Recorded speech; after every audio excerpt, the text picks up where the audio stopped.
Olá, alunos, tudo bem?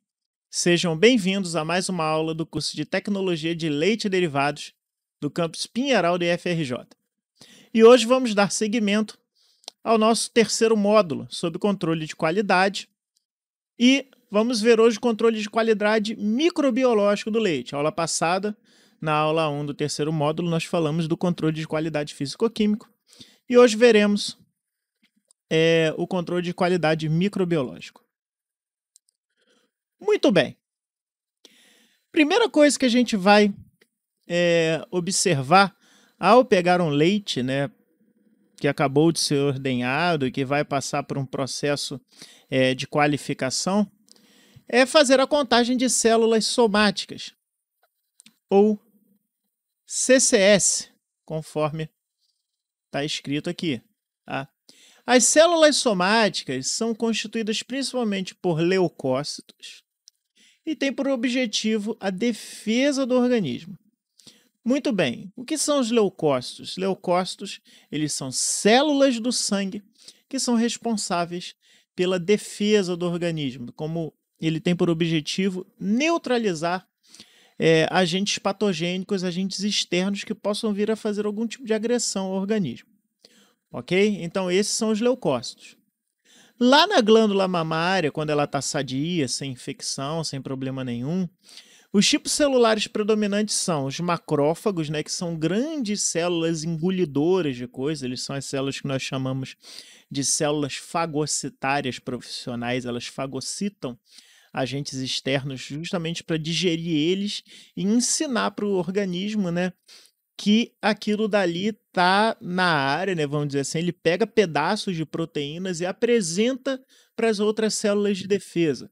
Tanto que ele é chamado de célula apresentadora de antígeno, né? O antígeno é qualquer pedacinho do micro-organismo, da bactéria ou do vírus que o nosso corpo reconhece como estranho e pode fazer uma defesa imunológica contra ele, né? Nessa época de pandemia, vocês estão ouvindo falar muito isso, sobre o antígeno lá, da proteína, da espícula do coronavírus, então é isso.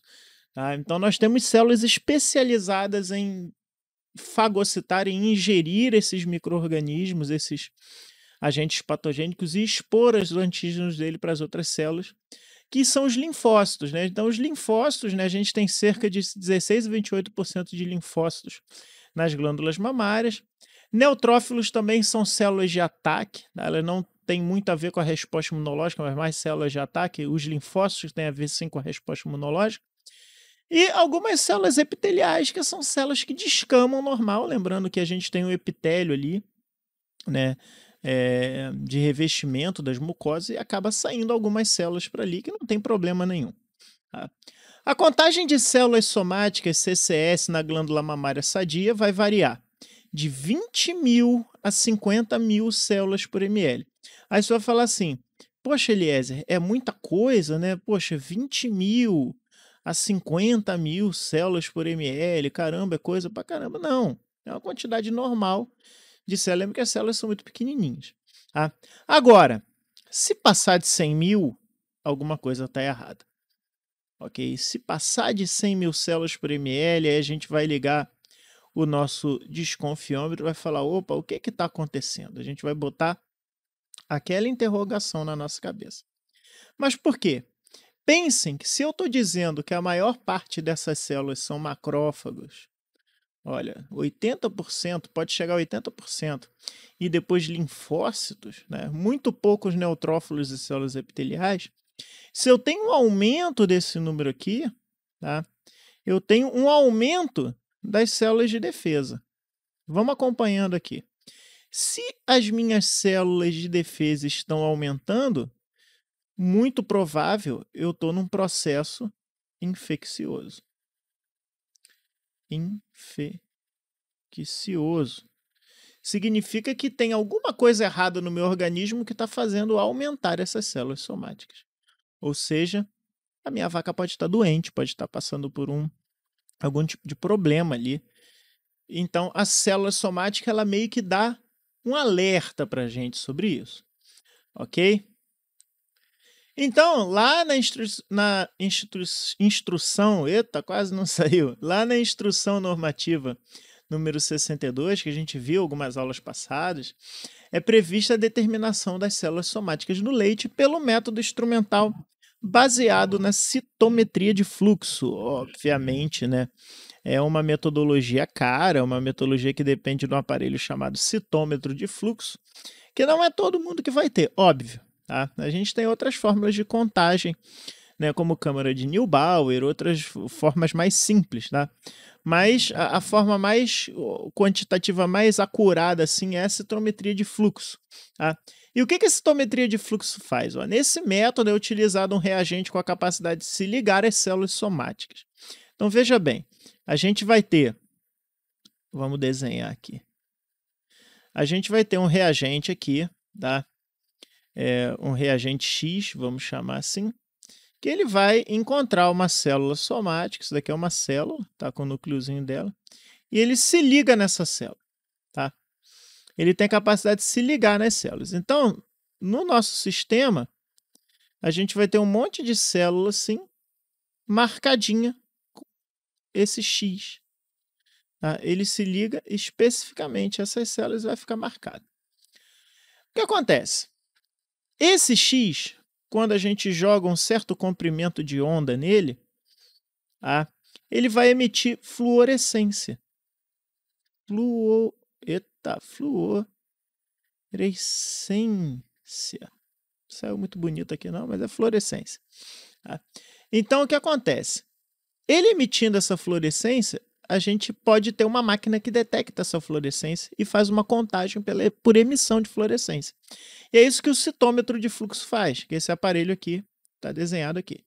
A gente vai pegar uma porção de leite, vai colocar, né?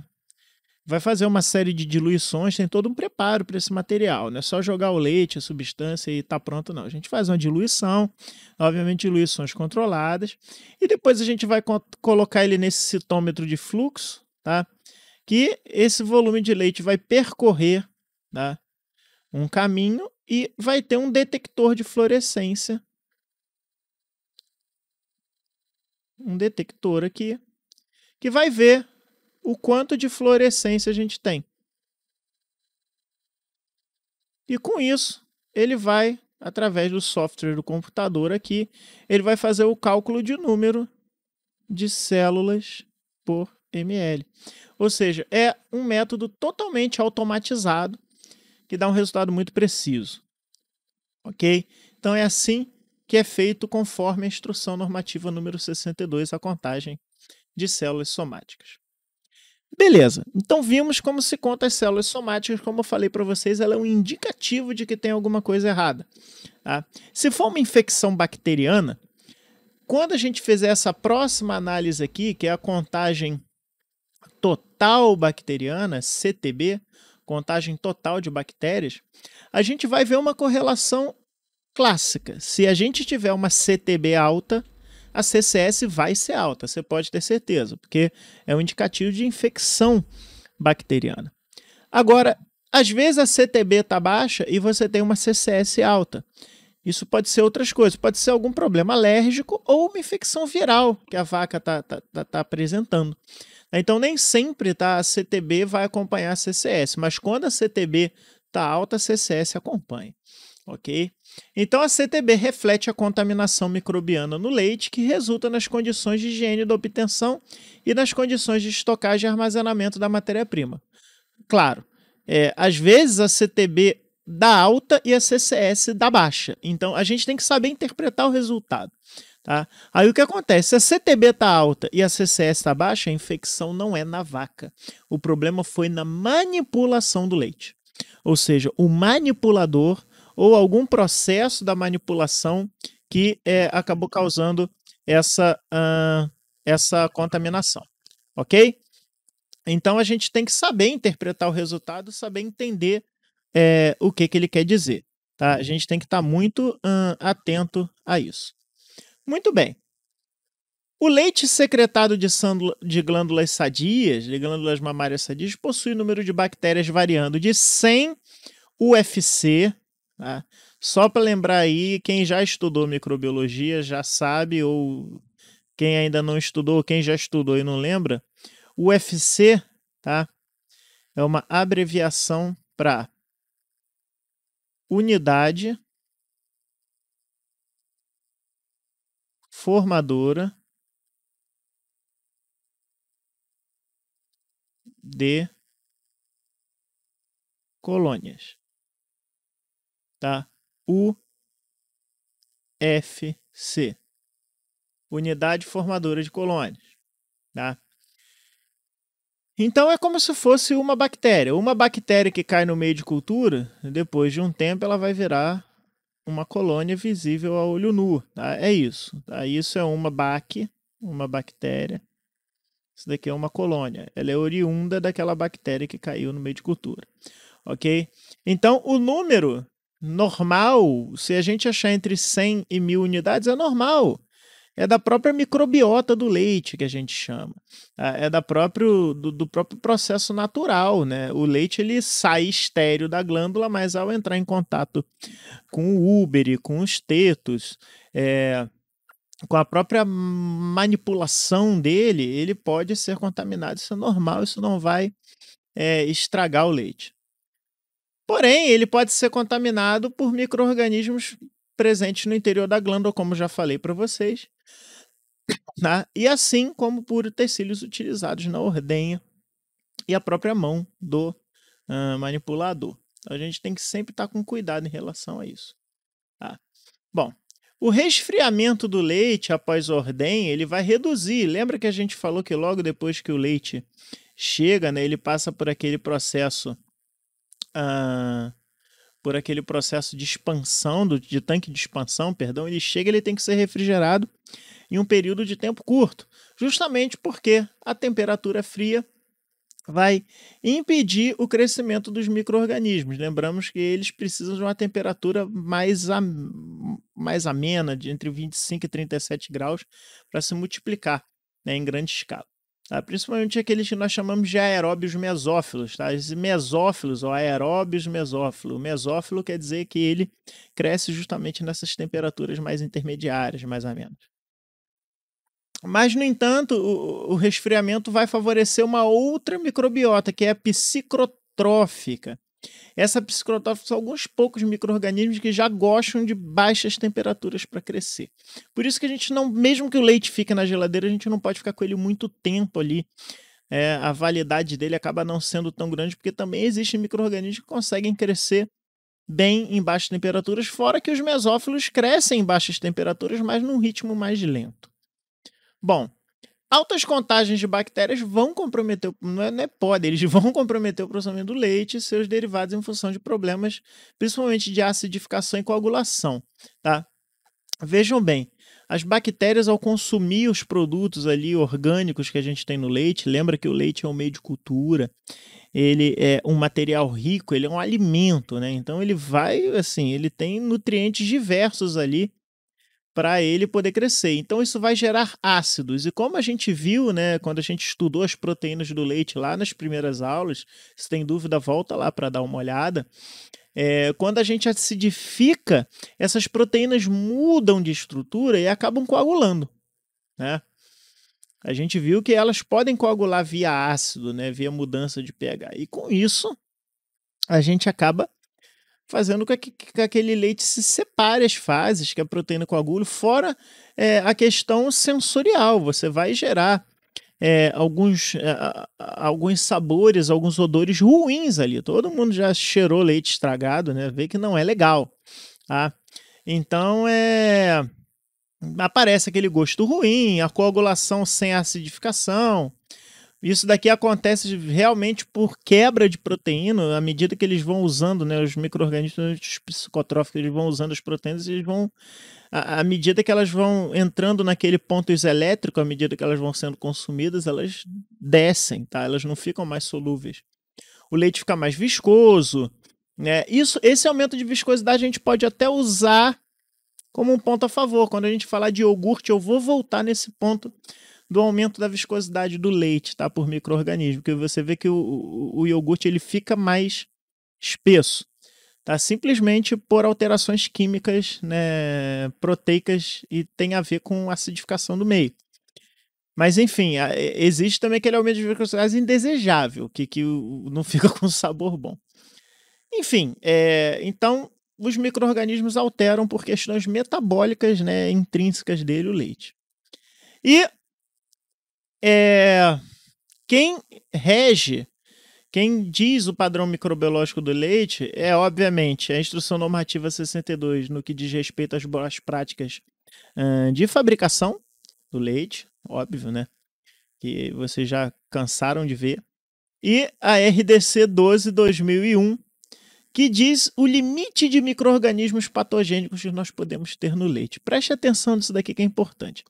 A Instrução Normativa 62 é um manual de boas práticas, ou seja, um manual de como você operacionalizar a tua coleta, o teu processamento do leite in natura, para que você não tenha risco microbiológico. Então, ele está intimamente ligado com o padrão microbiológico do leite. Se você seguir, você vai provavelmente ter um leite de padrão, qualidade, né, algum padrão de qualidade aceitável.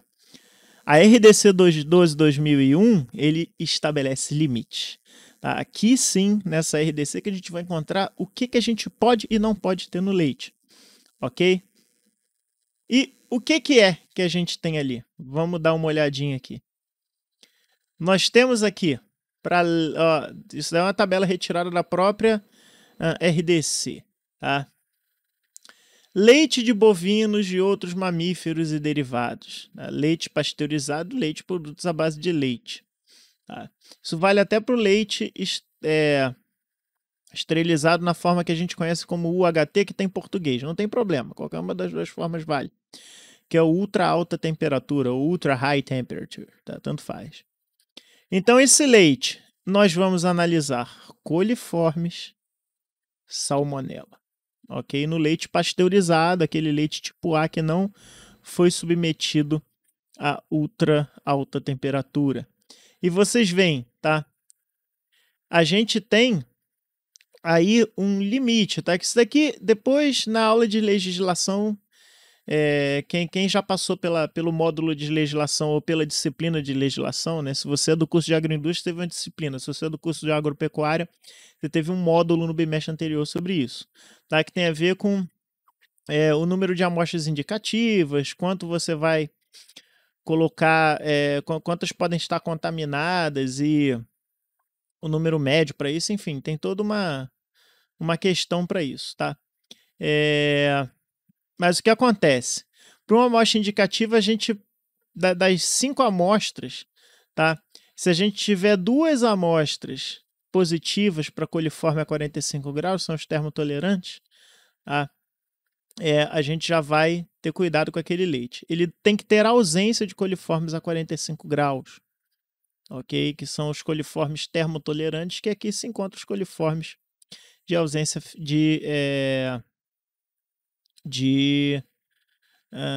origem fecal. Agora, salmonela, a tolerância é zero, é a ausência, tá? Você não pode ter salmonela em nenhuma amostra de leite, né? Você vai pegar 5 amostras daquilo e você não pode ter nenhuma colônia encontrada, tá? Isso porque a salmonela, para você ter uma ideia, cerca de 1000 bactérias em 1 ml de leite já são suficientes para desencadear a salmonelose ou até febre tifoide em alguns casos, tá? Então ele já causa doença. Causa uma salmonelose, que a salmonelose é a doença inicial, tá? Que pode evoluir até a febre tifoide, que é o caso mais grave. Então, basta 1000 bactérias por ml. É uma quantidade muito, muito pequena. Então, por isso que a gente não pode dar mole. Tá? É ausência mesmo. Se você encontrar uma colônia de salmonela ali, você já reprova aquele leite. Agora, o leite, o AT, né, que foi submetido a esse processo de esterilização que a gente já estudou em algumas aulas passadas, você vai deixar ele incubado 7 dias, e não deve apresentar nada de micro-organismo. Aí a tolerância é zero, porque o leite foi esterilizado. ok? Então você deixa ele 7 dias incubando em meio de cultura, embalagem fechada, bonitinho, e não pode ter nada, ok? Então esse é o controle de qualidade para leite UAT. Bom, conforme a instrução normativa 62, a gente tem aqui a contagem padrão em placas. Ela é preconizada. Aqui esse não é 104, tá? Deixa eu corrigir aqui. É 1 vezes 10 elevado à quarta. Isso é um erro lá da tabela da legislação, tá? A gente vê que a contagem de células somáticas, ela inclusive foi diminuindo a tolerância. Olha que interessante. Ó. De 2014 até 2016 houve uma diminuição. Agora a tolerância são 3,6 vezes 10 à quinta por ml. Tá? Isso daqui vai dar 36 mil células por ml. Era 480 mil. Você vê que. Perdão, 48 mil. Você vê que teve uma. Aí 10 à quinta. 10 a 3 é 1000, 10, não, na verdade é 480 mil, caiu para 360 mil, isso mesmo, células por ml. Mas teve uma diminuição bem considerada. Tá? E ele recomenda fazer também a contagem padrão em placas. Na verdade, a contagem padrão em placas é simplesmente colocar o leite do jeito que ele está no meio, no meio de cultura de crescimento universal, que cresce qualquer coisa, não pode passar de 10 a 4 UFC por ml, de 10 mil colônias por ml. Tá? Inclusive de bactéria, fungo, tudo misturado. Aqui, como aqui está dizendo como é que tem que ser a amostragem, como é que tem que ser a sua interpretação. Como eu falei para vocês, tem que ter ausência de coliformes fecais e ausência de salmonela. Tá? Isso dentro do número indicativo de 5 amostras, como eu já expliquei para vocês.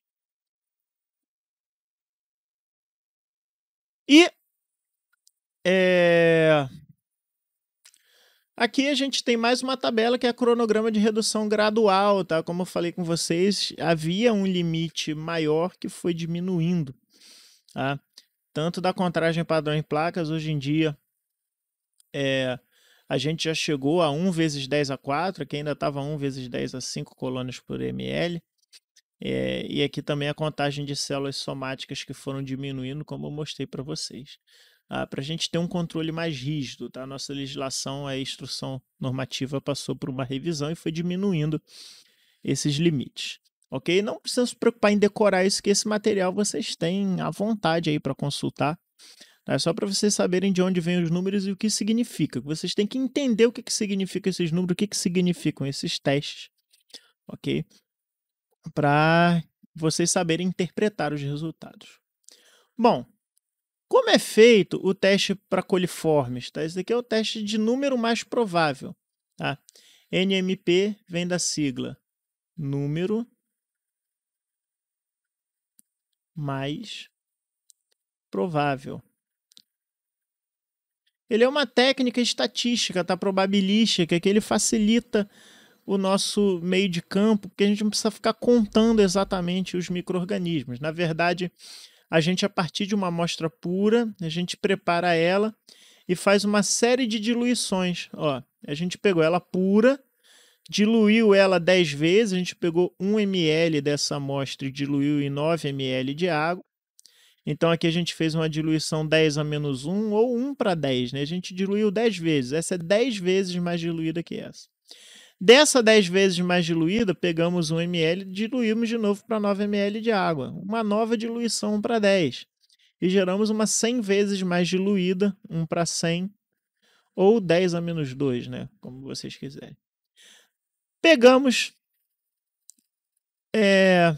1 ml de cada uma dessas diluições e colocamos em 9 ml de um caldo lauril sulfato, tá? Que é um caldo chamado LST, lauril sulfato trealose. Então ele tem um inibidor de crescimento de outras bactérias não coliformes, tá? Digamos assim. que é o lauryl sulfato de sódio, e açúcar à vontade para eles fermentarem. Dentro aqui, nesse esquema não está botando, a gente bota um tubinho chamado tubinho de Durham. Tá? Que ele é um tubinho que você coloca invertido aqui dentro, quem já fez microbiologia vai lembrar. Que ele serve para a gente ver o gás sendo formado aqui, tá? Ele fica cheio de gás. Quando forma gás é um tubinho positivo, tá? E a gente deixa incubando isso a 35 horas, 24, 48 horas. O que acontece? Aqui a gente vai ver quantos tubos ficaram positivos dessa série, ou seja, quantos produziram gás, tá? Todos eles têm um tubinho de Durham aqui dentro, tá? Aí vamos supor que aqui ficou 2 tubos, 1 tubo e aqui nenhum tubo. Então a gente tem uma sequência 2, 1, 0, do mais diluído para o mais concentrado. E a gente vai numa tabela que vai dizer o número mais provável que a gente tem de micro-organismos aqui dentro de uma tabela. Tá? O que acontece? Essa é a série de 3 tubos. Também temos séries de 5 tubos, séries de 5 diluições. Tem várias séries e várias tabelas diferentes para isso. Tá? Cada tubo positivo desse a gente coloca, tá? No chamado teste confirmativo para coliforme total, que é um caldo chamado VBBL, que é o verde brilhante bililactose. E a gente transfere, né, uma alçadinha ou uma gotinha desse tubo positivo, tanto faz, para o teste que a gente chama de confirmativo para coliforme termotolerante. Se ele voltar a ficar positivo, né, o tubinho de Durham aqui, se ele crescer e o tubinho de Durham aqui ficar cheio de gás, tá? Se tiver produção de gás, ele é um coliforme termotolerante. A gente não usa mais a terminologia coliforme fecal, tá? A gente usa coliforme termotolerante, simplesmente porque ele cresce, ó, a 44,5 graus. Ele, né, os coliformes de origem fecal, eles têm essa capacidade de crescer, né, dentro de uma temperatura um pouquinho maior. É uma termotolerância. Tá? Agora, se ele crescer a 35 graus nesse outro meio, que é o VBBL, ele é um coliforme, mas é um coliforme total ambiental, enfim, não necessariamente é de origem fecal. É mais ou menos isso. Ó. Dentro do grupo aqui das bactérias intestinais, digamos assim, das bactérias do trato gastrointestinal, que elas são pegas nesse caldo SLT, que são gram-negativas, né? Elas são bactérias gram-negativas. A gente vai ter uma parte dessas bactérias, que eu vou colocar em verde aqui, são CT, coliforme total. Eu vou botar assim, coliforme total. Tá? Dentro do grupo dos coliformes totais, eu vou botar agora em azul, a gente tem aqueles coliformes que são coliformes termotolerantes. Ou seja, dentro desse grupo de coliforme total, tem um grupinho que é esse que fica positivo nesse teste, que é um coliforme termotolerante. Aí que vem o interessante, eu vou colocar numa outra cor aqui, numa cor roxa. Só que desse grupo aqui, cerca de 95%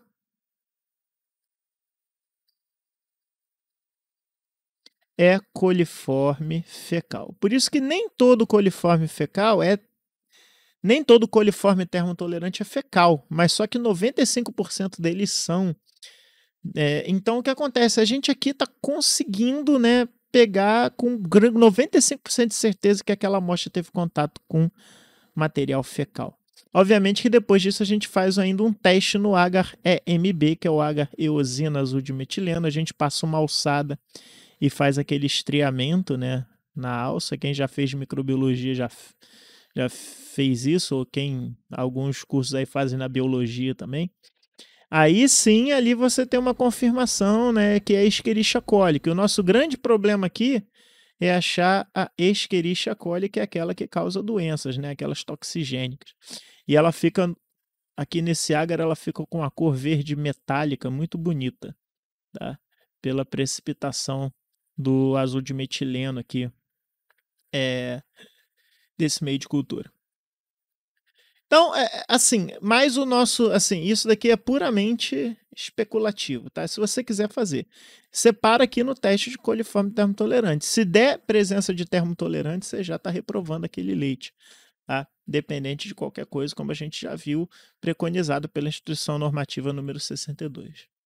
Isso é a tabela de número mais provável que eu falei para vocês. Por exemplo, a 210 que a gente viu naquela série, tá? A gente diz que a gente tem 0,15 número mais provável por ml. Nossa, mas menos de 1? Quer dizer que para ter 1, eu preciso multiplicar isso por 8, se eu não me engano, né? Em 8 ml eu vou ter uma bactéria. É uma quantidade muito pouca, né, digamos assim. E aqui tem um intervalo de confiança mínimo de 95%. Tem no mínimo 0,03 e no máximo 0,4. Você vê que só quando dá contagens altas, assim, por exemplo, 332, quer dizer que tem muita bactéria. Tá vendo? Então, o número mais provável é 11, né? Por grama. 333 é maior que 24. Aqui você teria que diluir a amostra mais ainda para pegar um número mais preciso. Então, enfim, é um teste, não é nosso foco aqui, né? Existem cursos de microbiologia, de análise clínica que focam nisso. É só para mostrar para vocês a base do teste, tá? E como ele é feito. A análise de salmonela é uma análise que precisa ser feita com muito cuidado, simplesmente porque a salmonela ela é muito sensível. Olha só, né? Parece um paradoxo. Ela é muito sensível, né? A sobreviver no meio, assim como um todo. Mas quando ela consegue chegar onde ela quer, ela faz um estrago danado. Então, primeiro, olha só que doido, a gente tem que pegar o alimento, ou o leite aqui no caso, né, e colocar uma solução bem rica de nutrientes, uma água com peptona, alguma coisa que seja bom para ela, para deixar ela bem fortinha, e fazer o chamado pré-enriquecimento, tá? Olha só que interessante. A gente deixa ela 1 hora na temperatura ambiente para sentir o meio de cultura, gostei, tá legal aqui. Homogeniza bem para misturar a amostra, né? E depois deixa incubando um dia nesse pré-enriquecimento. Para quê? Para aquelas células surradas de salmonela que estão ali cansadinhas, elas deem aquela revigorada. E aí nós vamos colocar ela em uma série de caldos seletivos, tá? Não vou entrar em detalhe aqui, porque não é o nosso objetivo, tá? E plaqueamentos, né? Primeiro no caldo seletivo e depois no plaqueamento em vários meios seletivos diferentes. E depois a gente vai ver se teve crescimento de colônias típicas em pelo menos um deles. Se em pelo menos um desses meios... A legislação diz para a gente usar pelo menos 3 a 4 meios diferentes, tá? Esse daqui é o pré-enriquecimento, esse daqui é o enriquecimento seletivo, que eu já vou colocar algumas coisas para estimular só as salmonelas a crescerem. Aqui é o plaqueamento diferencial para a gente diferenciar as colônias. Mas enfim, tem que ser 0 o resultado, tá? Você não pode achar colônia típica aqui. Achou colônia típica? Aí você é obrigado a identificar qual é a salmonela. Aí tem uma série de testes bioquímicos que você faz para você ver qual é o tipo daquela salmonela e se é uma salmonela entérica, subespécie entérica, sorotipo TIF, que é a mais perigosa que tem. Mas para isso a gente pode fazer uma sorotipagem para ser mais rápido, tá? Com anticorpos anti-salmonela sorotipo TIF, beleza? Mas já sabem, a pergunta é: quanto pode dar de salmonela? 0. Isso não é só para leite, não é para qualquer alimento. A tolerância é 0 para salmonela. Ok? Bom, outra coisa interessante que a gente faz como controle microbiológico é a eficiência da pasteurização. Tá? Lembra que eu falei que a gente tinha uma enzima chamada fosfatase alcalina no leite? Pois bem, ao contrário da peroxidase, a fosfatase alcalina é uma enzima considerada termossensível. Então, se a gente pasteurizar o leite, essa enzima ela degrada. Tá? E a fosfatase alcalina ela tem uma característica interessante, que é reagir com substâncias básicas, tá? E esse leite acaba ficando com uma mudança de coloração quando submetido a um indicador ácido-base. Muito bem, então, se eu colocar esse reagente e o meu teste mudar de cor, né, ficar rosa, no caso, significa que o meu tratamento térmico foi ruim, porque a minha enzima está funcionando. E quando a gente utiliza o reagente e não dá cor nenhuma, beleza, é isso que é para acontecer, que é porque você teve a inativação daquela enzima ali. Mas a gente tem um kit comercial que faz isso, tá? Que é uma fitinha que você coloca lá, deu rosa, beleza, seu leite não passou no teste. Deu incolor, beleza, seu leite passou no teste. Já a peroxidase é diferente, tá? A peroxidase é uma enzima termorresistente, ou seja, ela permanece ativa após o tratamento térmico. Tá? Agora, se o leite ele for superaquecido, ele serve para a gente pegar aquele leite fervido, tá? Que ele não foi pasteurizado. O leite fervido tem um problema. Obviamente que a gente tem o hábito de ferver o leite, até porque esse hábito de ferver leite que a gente vê é uma coisa que a gente herdou dos nossos avós e tal. Lembre-se, naquela época não tinha beneficiador, nossos avós não, nossos bisavós, trisavós, né? Nossos avós já pegaram isso, óbvio, né? Mas assim, no caso, né? Vocês acho que tem um pouco mais para trás, ali para o século XIX, vamos supor, início do século XX, muitos lugares aqui no Brasil não tinham beneficiadores de leite. O leite era tirado da vaca mesmo. Então, para as pessoas evitarem ficar doentes, né, por causa de contaminação, o leite era fervido, porque quando você ferve, você elimina os micro-organismos. Tá? Mas agora, se você ferver o leite, você vai quebrar até a peroxidase. A gente lembra que pasteurização são temperaturas amenas por pouco tempo, ok? Então, essa foi nossa aula de controle microbiológico do leite. Espero que tenha sido proveitoso para vocês. Eu vou deixar em sequência aí para a gente assistir alguns vídeos mostrando como são as análises na prática. Ok? Então, depois vocês vão ver, essa que seria nosso vídeo de aula prática, digamos assim, né? Que eu deixo disponível para vocês. Depois que a gente encerrar esse módulo, que nós encerramos isso, né? Encerramos aqui a parte teórica, depois nós encerramos a parte prática. Vamos partir agora para estudar cada produto de leite que a gente pode que a gente pode ver aqui durante o curso. A gente vai começar com os queijos, ok? Então vamos começar com os queijos. O leite in natura a gente acabou vendo aí durante todo esse processo como é que é a questão de qualidade e fabricação do leite in natura. Agora vamos partir para os derivados do leite. Ok? Muito obrigado pela atenção de todos. Espero que tenha sido bacana, proveitoso para vocês. Não esqueçam de acessar as nossas plataformas para vocês acompanharem a atividade. E a gente se vê na próxima aula. Até mais!